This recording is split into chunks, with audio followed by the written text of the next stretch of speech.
So a couple weekends ago, actually on Sunday mornings, I get together with a friend of mine and we play some games. And one game that we played together was a game called Now Boarding.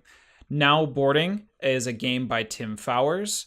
It was illustrated by Ryan Goldsberry, and it was published by Fowers Games. So you may know Tim Fowers. Tim Fowers did Burgle Brothers, where you're acting as burglars who are pulling off like an Ocean's 11 heist. Paperback and hardback, which is where you're like, what is it? That's a deck building game with words and letters. Words. Yep, correct. Yep. And so he also his game boxes too, where are very much different too, where you have them more as like tiny little, I don't know, shoebox like things or like deck holders, just because his game used a lot of cards. And that's kind of his like telltale sign, right? For a Fowers game is this different kind of deck box that has that great Ryan Goldsberry artwork to it.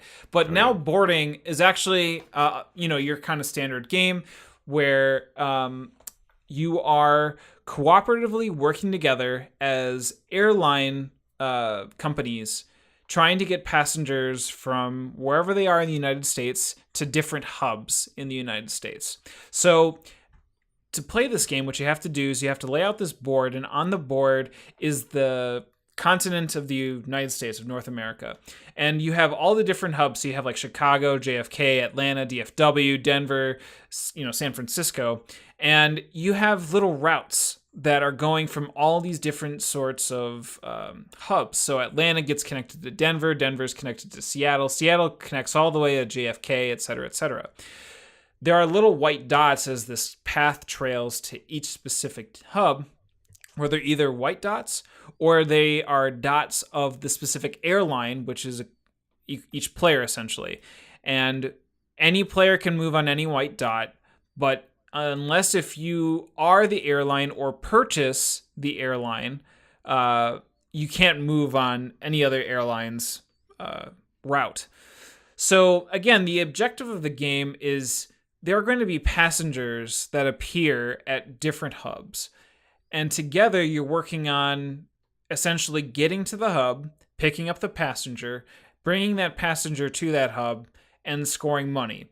And with this money, you're able to then buy upgrades for your airline. So for instance, you can buy more seats. You can buy different airline routes. You can buy faster engines so you can actually go more spaces.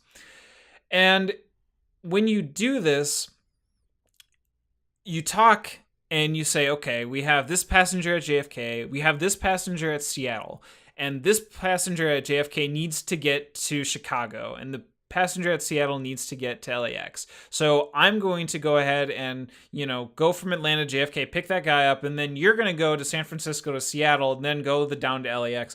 And so you work this out, but you only have 15 seconds to do this. So you're both at the same time kind of scrambling to move your little airplane pieces from each hub to hub and kind of trusting each other that you aren't making moves that you aren't supposed to make. For each passenger that kind of sits at a hub, they become angry, right? And after so long, what ends up happening is that they get so angry that they are discarded from the board and they're kind of placed into the bad people pile, which count towards whether or not you win the game or not. There are also things that can appear too for each kind of phase in the game. There's 3 phases where there are weather tokens that either help or impede your progress through some of the different routes that you go through. And again, it's a game where you kind of talk and be like, okay, you really have to figure out this puzzle of where passengers need to go and figure out like who you can drop off, who you can pick up, whether you can buy upgrades, and finding the most optimal route, and then making sure that when you execute on that you do it correctly. And my friend Sam and I, we played it. We actually won. We might have fudged a few things, but for the most part, I think we did a great job in terms of, I think, executing on the game and following its rules. And it's a lot different than what I would have expected from a Tim Fowers game, actually. Again, from Burgle Brothers to like his paperback and hardback stuff, Now Boarding is a really interesting, direction that they took. from those types of games. So I've played Burgle Brothers, and I've heard nothing but good about paperback and hardback, and so I'm very interested in those. You've played all of those, or is this your first Tim Fowers game? No, so I've played Burgle Brothers. I Okay, have not played hardback or paperback. I'm not a huge fan of deck builders, so yeah, I same here. don't really have I don't have a huge desire to play it. Like if I'm like hanging out and it gets brought up, I'd probably just play it just to experience it. But Hmm. if I never play it, it's not a huge deal, and that's Yeah. isn't it's just not my cup of tea, really. It isn't. So, do you like this one more, less, or the same as Burgle Brothers?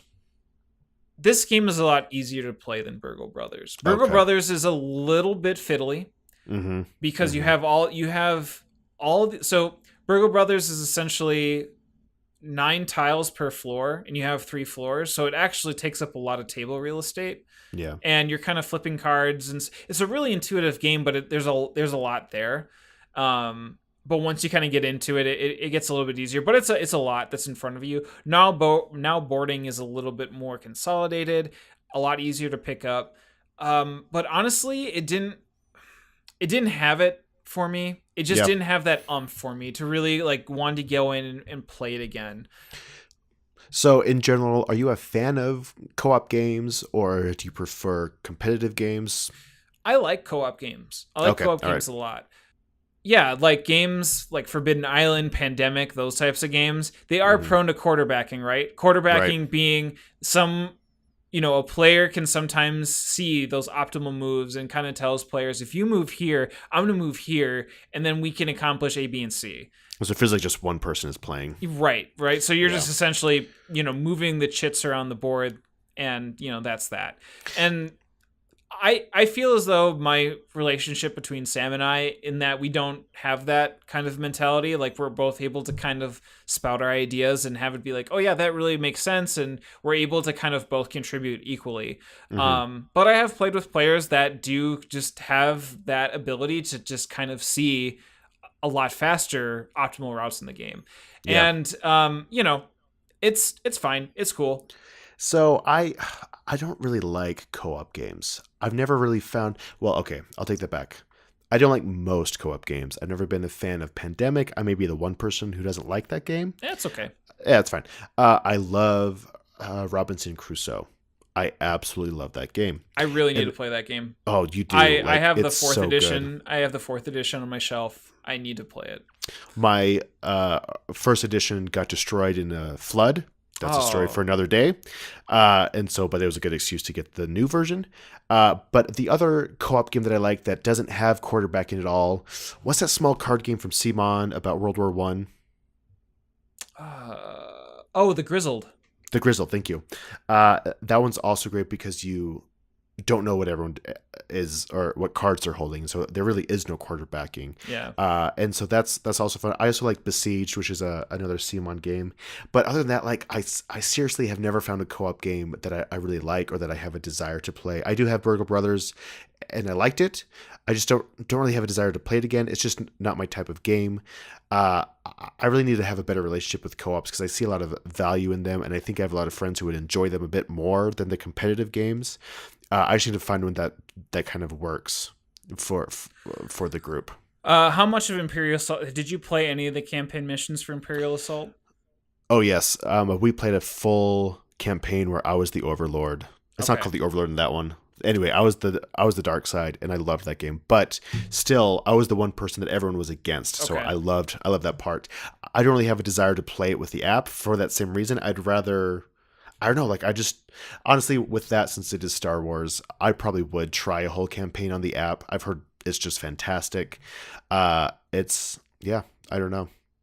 Yeah, there's the one versus all games can probably be a story for another day, but I Yeah. personally like co-op games like that. Our campaign of Imperial Assault, I played on the hero side, and I had a really good time because we played every 2 weeks and we got through it in like Yeah. probably half a year, when you Mm-hmm. play at Yeah. that length. And you at that point you just start rolling through games and things like that.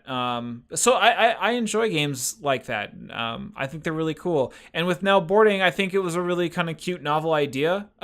It just didn't, I think, really hit it out of the park for me. It was a solid game. I enjoyed it. But it's just, it was just I couldn't. I'm glad I played it. I just could not have it be something that I keep in my collection to play. Yeah, And I hope other people do. I would strongly recommend playing it. Just may not be one that I keep. that's cool. That's Now Boarding by Tim Fowers.